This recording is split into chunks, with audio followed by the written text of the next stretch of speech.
वर्तमान की जो सरकार है श्री नरेंद्र मोदी जी की, मेरे पूजनीय प्रधानमंत्री जो पीएम कार्यालय में बैठ के रामधारी दिनकर जी कहते थे घातक है वो शख्स, घातक है वो शख्स जो ईश्वर सदृश दिखाता है लेकिन बंद कमरे में गलत फैसले सुनाता है, जिस पापी को गुण नहीं गोत्र प्यारा। नमस्कार, आप देख रहे थे जनता लाइव, मैं हूं आपके साथ रवीना। हम आपको बार बार दिखा रहे हैं कि यहाँ पर जो लोग पहलवानों को समर्थन देने आ रहे हैं उनका क्या कहना है। बार बार इस मुद्दे पर नए मोड़ आते जा रहे हैं। अभी सामने आया है, पहलवानों ने खुलासा किया है कि उनको अब धमकी भी दी जा रही है, बार बार उनको डराया जा रहा है, उनको तोड़ने की कोशिश की जा रही है। तो जो लोग अब उनके समर्थन में उनसे पूछना चाहेंगे, अभी हमारे साथ मोहम्मद इरफान मौजूद है, इनसे जानना चाहेंगे कि सर धमकियाँ मिल रही हैं, अब मतलब तोड़ने की कोशिश की जा रही है, इस हद तक गिर चुके हैं। सबसे पहले आपके श्रोताओं और पाठकों को हृदय गहराई से जय भीम, नमस्कार, सत श्री अकाल।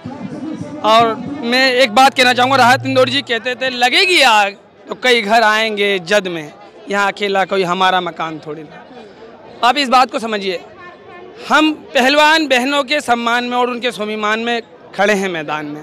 जब इन्होंने कॉल दी कि हर गरीब मजदूर किसान, हर लीडरशिप देश की जो इस देश की अखंडता और भाईचारा और बेटियों के सम्मान में यकीन रखती है वो जंतर मंतर पहुँचे। मैं एक निर्धन और गरीब व्यक्ति अपनी 300 रुपये की मजदूरी छोड़ के और यहाँ मौके पे पहुँचा हूँ और लोगों से कहता हूँ कि घर बैठने से अच्छा है कि आप हमारी भारतीय कल्चर और संस्कृति में सबसे बड़ी बात है, हम बहनों को ना देवी का स्वरूप मानते हैं। माँ दुर्गा भी कहते हैं, काली भी कहते हैं और सरस्वती का भी रूप है। और अगर कोई सम्मानवादी व्यक्ति, ताकतवर व्यक्ति अगर कोई किसी की बहन बेटी को, और ये एक आम बहन बेटी नहीं है, विश्व के पटल पे भारत का नाम रोशन करने वाली, जब ये खेल रही थी हरियाणा और पंजाब और बिहार के लिए नहीं खेल रही थी, ये हिंदू और मुसलमान के लिए नहीं खेल रही थी, ये 130 करोड़ जनता के लिए खेल रही थी, 130 करोड़ भारतीयों के लिए खेल रही थी। और खिलाड़ी का काम ना खुशियाँ देना होता है, तो हम उनकी आंखों में गम नहीं देख सकते क्योंकि इन्होंने भावुक हो जा रहे हैं बार बार बातचीत, हमने इनकी आंखों में खुशियाँ देखी। और एक बात कह देना चाहता हूँ सरकार से कि ये दादा छोटू राम जी के वंशज हैं, ये दादा छोटू राम के वंशज हैं, ये अंग्रेजों से अपना हक लेना जानते हैं। ये फासिस्टवादी फांसीवादी सरकार चीज क्या है, देखिए कार्रवाई क्यों नहीं हो रही है, क्या मसला लग रहा है? कार्रवाई की बात मैं बताता हूँ क्या कि कॉम्बिनेशन जो एक मैन मीडिया का जो रोल है ना, उन्होंने अपनी ताकत और कलम और माइक को ना सरकार के चरणों में रख दिया है। अच्छा। लेकिन आप जैसे महान योद्धा, इतिहास में आपका नाम दर्ज होगा यार जब लिखा जाएगा। आप जैसे लोग जितना भी हो सक रहा है लोगों तक अपनी आवाज पहुंचा रहे हैं सोशल मीडिया के माध्यम से, आभारी हैं जो इस देश मीडिया भी यहाँ देख तो सकते हैं, मौजूद तो है सारे में। कल भी मैं यहीं था और शाम को जाके फुटेज देख रहा था, ऐसा कुछ एक छोटी छोटी हेडलाइंस आ रही थी और सारा फोकस मुख्तार अंसारी पे था और बस कुछ घंटे गिन रहे मुख्तार अंसारी। देखिए मैं क्या कहता हूँ कि हिंदू या मुसलमान के एहसासात को मत छेड़िए, मोदी जी अपनी कुर्सी के लिए जज्बात को मत छेड़िए। सरकार क्या चाहती है, आग पे पट्टी रहे, अकल पे ताला रहे, हमारे शाही वक्त का यूं ही मर्तबा आला रहे। लेकिन जनता जागेगी, जनता शहीद भगत सिंह और अशफाक उल्लाह खान की कौम से आती है। भारत एक ऐसा क्रांतिकारी देश है, ऐसा सहनशीलतावादी देश है जिसने दुनिया को विचार दिए हैं, सद्भावना, मोहब्बत, एकता, वसुदेव कुटुंबकम, पूरा देश एक परिवार है, एक घर है। तो ये बेटियां क्यों सड़क पे है? सरकार इस पे एक, मैं नहीं कहता, कल बजरंग पूनिया और साक्षी मलिक कह रही थी जिनसे हमारी लड़ाई है वो ताकतवर बाहुबली और माफिया लोग हैं। और माफिया द्वारा अगर किसी की दी बेटी को, मेरी बहन को, आपको अगर इतने बड़े सक्षम लोगों को न्याय नहीं मिलेगा तो हम और आप जो निर्धन और गरीब हैं, वंचित हैं अपने अधिकारों से, तो हमारी कौन सुनेगा भाई? 4 थप्पड़ मार के थाने से पुलिस भगा देगी भाई, क्योंकि हमें वकालत करने के लिए वकील नहीं है। हम FIR तक दर्ज नहीं की जा रही, 5वां दिन। यही तो है कि अगर इतने सक्षम समृद्ध लोग अगर सड़कों पे अपने न्याय के लिए, तो एक गरीब की बेटी को न्याय कैसे मिलेगा? समझते हैं लीगली, आज भी लीगली लड़ाई लड़ने के लिए गरीब और वंचित इस देश का सक्षम नहीं है। 50-50 लाख के वकील हैं सुप्रीम कोर्ट में, समझने की जरूरत है। इसे भी आप है ना इग्नोर नहीं कर सकते। देखिए सरकार का रवैया क्या है मैं आपको बताता हूँ। आदम गोंडवी कहते थे, एक लॉर्ड डलहौजी होते थे, करप्ट और भ्रष्ट और सम्मानवादी व्यक्ति, जो सब कुछ मेरे पास है और सब मेरे गुलाम रहे, सब सारी ताकत संसाधन मेरे पास है, सब मेरे गुलाम रहे। वो कहते थे जो डलहौजी ना कर पाए ये हुक्काम कर देंगे, कमीशन तो दो हिंदुस्तान नीलाम कर देंगे। अच्छा। ये सुबह उठकर गीत गाते हैं वंदे मातरम का, मगर अगले दिन चीजों के दुगने दाम कर देंगे। ये सच्चाई है भारत की। आज के वर्तमान की जो सरकार है श्री नरेंद्र मोदी जी की, मेरे पूजनीय प्रधानमंत्री जो पीएम कार्यालय में बैठ के रामधारी दिनकर जी कहते थे घातक है वो शख्स, घातक है वो शख्स जो ईश्वर सदृश दिखाता है लेकिन बंद कमरे में गलत फैसले सुनाता है।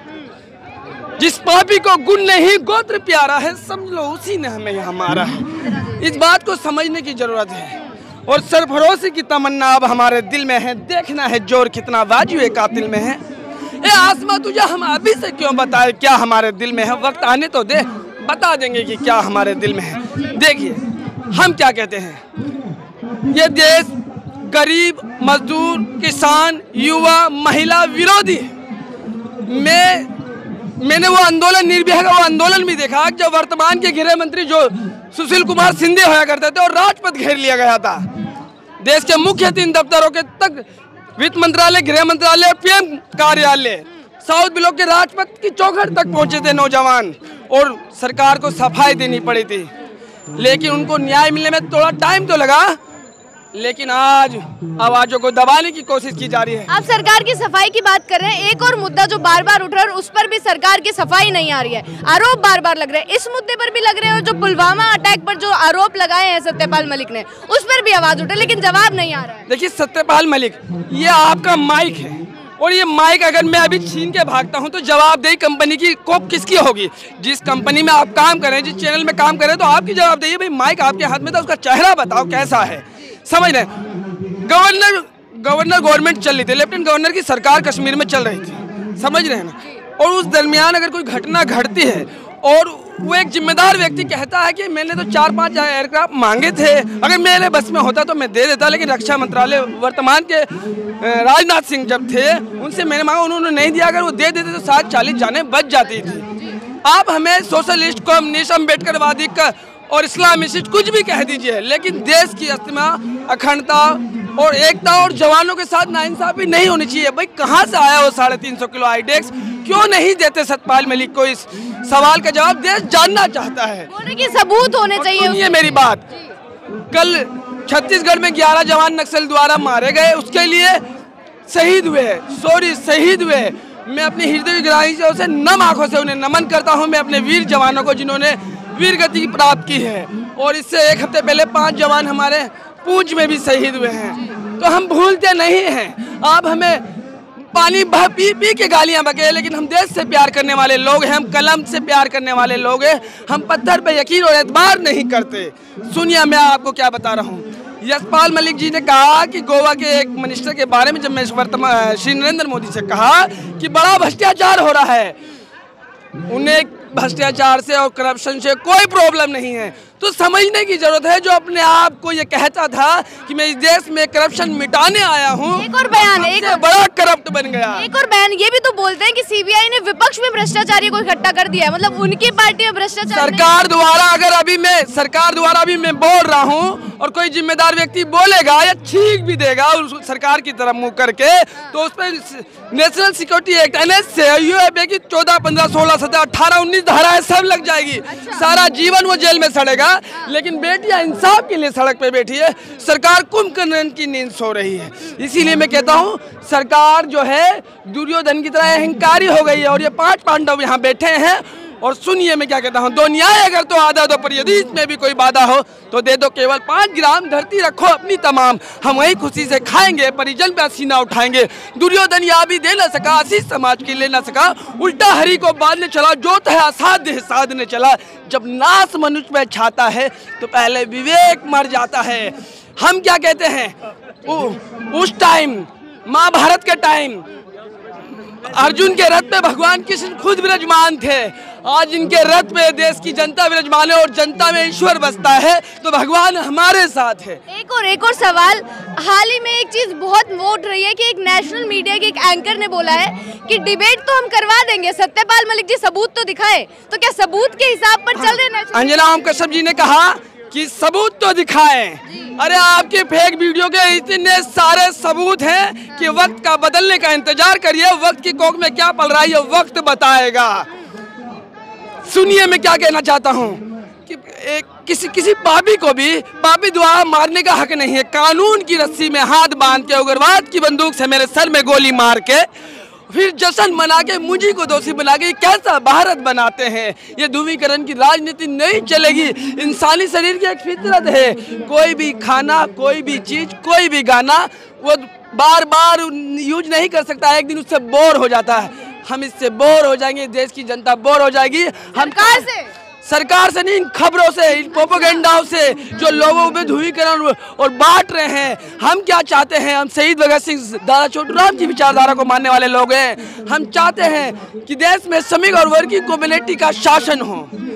इस देश का गरीब मजदूर मेहनत का व्यक्ति इस देश में का शासक हो और उसी का राज हो। हम इस आवाज को, हम किसी पार्टी पॉलिसी के वर्कर नहीं है। इस फासिस्टवाद और फांसीवादी सरकार के खिलाफ जहां भी आवाज उठानी होगी हम उठाएंगे। आपकी पुलिस मेरे चमड़ी को डंडे से रगड़ देगी, मुझ पे UAPNS से लगा देगी। मैं माता रानी से कामना करूंगा आपके डंडे को सहने की ताकत दे मुझे, क्योंकि हमें मालूम है हम उस दौर से गुजर रहे हैं जहाँ ताकतवर और सम्मानवादी लोग, पूंजीवादी लोग, गरीब मजदूर, किसान, युवाओं की आवाज़ों को दबाया जा रहा है। उनके खिलाफ लड़ने की ज़रूरत है।